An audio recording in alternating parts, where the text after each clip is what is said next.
Alafala hia tu hana he tolo do valatala ke latai me mam he nei. Ko e aho ua he whahi tapu ka mori, aho ua fulmano ia uni ue awhi mai hongo fulmawha. He mga pungpongi ne whakahoko ai ki alofi he whakawhono hani ue e taha whakaholo anga li lifu. Ko e fuakianga he ambassador he mtakau European Union ko Mr. Andrew Jacobs e hana tautohi whakamoli ngā hua ke he whakawhono ni ue.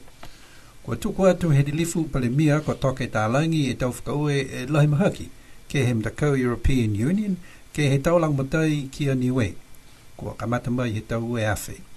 Ko e taulang matai foki ke he tau koloa moua e malolo hila mai he la, pihia ke he tau kei polo hila he motu. Mo e longa atu foki ko kauwhakataha e lang matai he European Union. Mo e whaulu he tau mtakau whakatupe ki he kehe he lalolangi. Ko e whakamatalanga ha Ambassador Jacobs kua manaki ke tūmau e langmatai he mtakau European Union ki a niwe. Ko e tau langmatai anga ke he whahinga hua maluluhila. Ko e whahinga hua maluluhila si pihia he whakahanga mitaki e taunga hua he motu. Lai foki e fulufuluala ki he tau whakaholoanga he pungpong. Ha kua mai ki he tau whanawa aonga he ki a watu ai mo longo. Mo e halatolu atau a leo fulufuluala he mutu. Ko ambassador he European Union a manaki ki a hiaiatu ki he whalu a tau whakaholoanga kua whakatupe he mtakau na i niwe.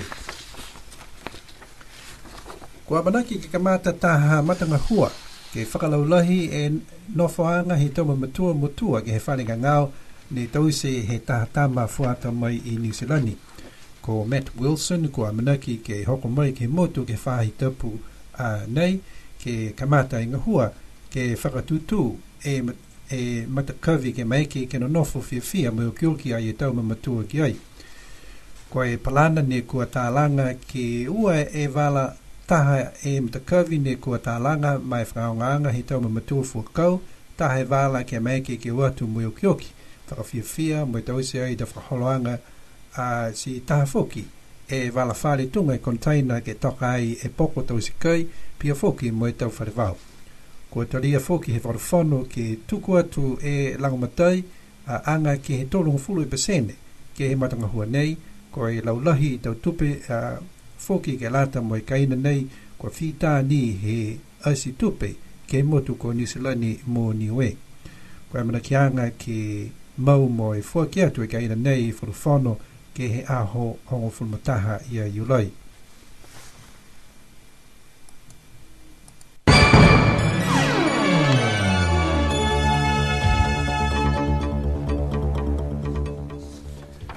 Firstly, here's our local news, and after that we will bring to you news from around the region. On Tuesday morning last week, 26th day of June 2014, the European Union Ambassador to the Pacific, Mr. Andrew Jacobs, presented his credentials to the government of Niue. Honourable Premier Talangi acknowledged the assistance the European Union has provided for Niue, as well as the ongoing relationship that has been fostered since 2000. We would like to thank the European Union for the assistance, especially for the contribution to the solar and the cabling projects and many others. European Union Ambassador Mr. Jacobs highlighted the ongoing goals of the EU to Niue. The European Union committed, I'll read that again. The European Union commitment remains in place for Niue. The assistance is to address some energy, health, water and sanitation areas of development. During the presentation of a letter of credence, the European Union and Government of Niue also signed more than $1 million as part of the assistance for Niue through the European Development Fund program. Projects under the European Development Fund initiative for Niue includes the solar farm at Hannan Airport and some components in the round the island power cabling, as well as the rainwater catchment tanks project that is co-funded with other global agencies. Niue Primary School students were that morning also privileged to witness the important event and contributed with beautiful sounds of ukulele and songs. Ambassador Jacobs will take time whilst on the island to visit some of the European Union funded projects. The proposed extension of the aged care facility at the hospital is about to start with developments. The project, initiated by Matt Wilson, a student from New Zealand, was a concept to develop an area for the leisure activities of Niue's elderly residents.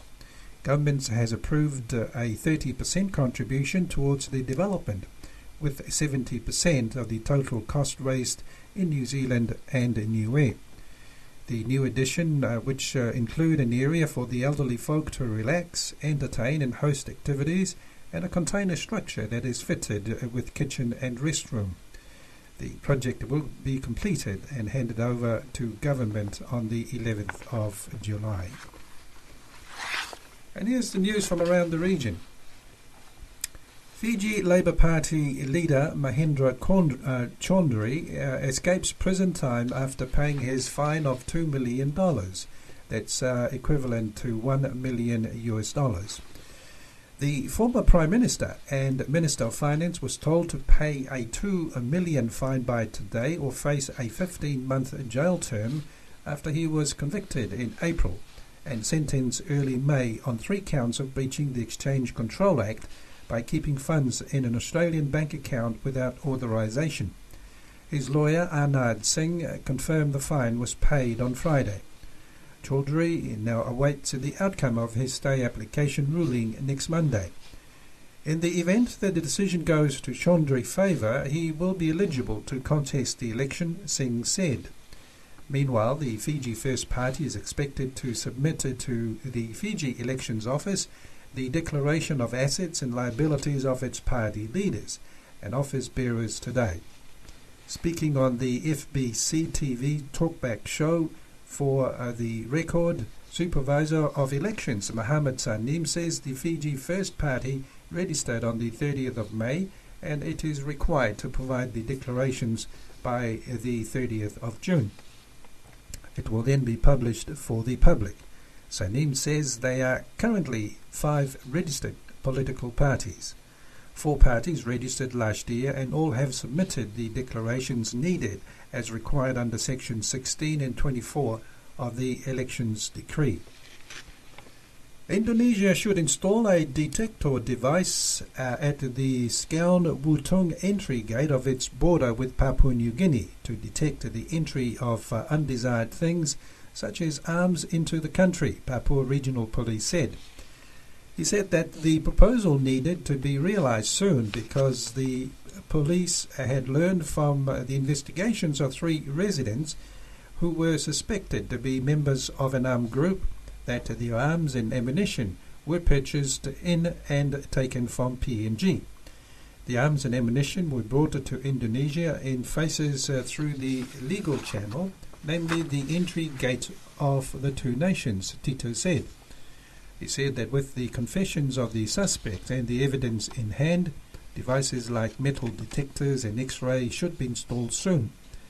He said that based on the investigation, the arms and ammunitions were smuggled in not through the sea or footpath in the border, but through the official entry gate.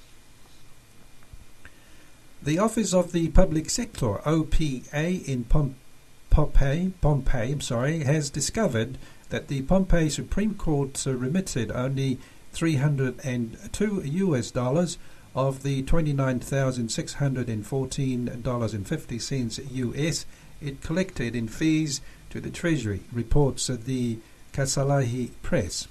The discovery came as part of the surprise cash count inspection of the Pohnpei collection points, the units where revenue is collected. Of the 6 Pohnpei collection points, including Pohnpei Treasury, only the Department of Agriculture revolving fund was excluded from February's surprise inspections. The OPA had already conducted and released an audit report that showed discrepancies in the department. The cash counts for the Office of Fisheries and Aquaculture, the Pohnpei State Hospital and community health centres came up clean. Admirably so, said Inland Joseph, Pohnpei's public auditor. The cash count inspection at the Supreme Court raised alarm bells. As a result, Joseph ordered a deeper inspection of the Supreme Court's cash receipts and remittances to Pohnpei Treasury. The depot inspections reveal that in nearly 4.5 years, the Supreme Court has collected a total of $167,716.75 US dollars, but only remitted $43,859.50 US dollars to the Treasury during that period. The ACP Diplomatic Corps in Brussels are mourning the tragic loss of one of its key members.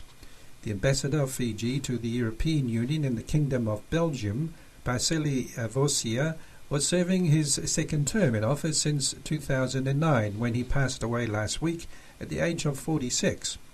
The ambassador of Fiji was the chair in office of the subcommittee on political, social, humanitarian and cultural affairs of the ACP Committee of Ambassadors. He represented the Pacific region on the subcommittee on financing and development and was an active member of the ACP's Sugar Committee, the Ambassadorial Working Group on Future Perspectives of the group, as well as the Working Group on the 8th ACP Summit for Heads of State and Government. He also served as chair of the Trade and Commodities Subcommittee for the year 2012, and in this capacity oversaw the preparations for the ACP and joined ACP-EU ministerial trade meetings, which were presided over by Fiji's Trade Minister and Attorney General Izzad Sayed Qayyum. Ambassador Vosia had a remarkable career in Fiji civil service spanning 23 years, which included a 2-year World Bank assignment in Washington and appointments as Permanent Secretary for Finance and National Planning, Permanent Secretary for Foreign Affairs, International Cooperation and Civil Aviation, as a Director on the boards of the Reserve Bank of Fiji, Fiji Revenue and Customs Authority, and Fiji's Islands Trade and Investment Board. He is remembered as a hard-working, committed and esteemed member of the African, Caribbean and Pacific family in Brussels, a strong advocate for issues affecting the Pacific region and small island development states, and a much-loved leader in the Pacific Island community in Belgium. Ambassador Vosia is survived by his wife Vasiti and 5 children. And finally, with elections fast approaching, Fiji Police Force is taking the necessary steps in getting their officers trained. Chief Operations Officer Rusiate Tudvaru said it is vital for the force to equip close to 2,500 officers well before the elections day. Police plan to engage more than 2,000 officers for the election. As I have stated, I can not confirm the number of personnel because of the polling venues that are currently under review. There might be some changes, so at least 2,500 police personnel are on standby, already being identified for the purpose of election. Compared to previous elections, this year will see the force play a different role. Given the cost associated with such training, police have sought assistance from various stakeholders. Such training for police officers are vital, as it will clearly define the role they will play in September. And those are our news for today.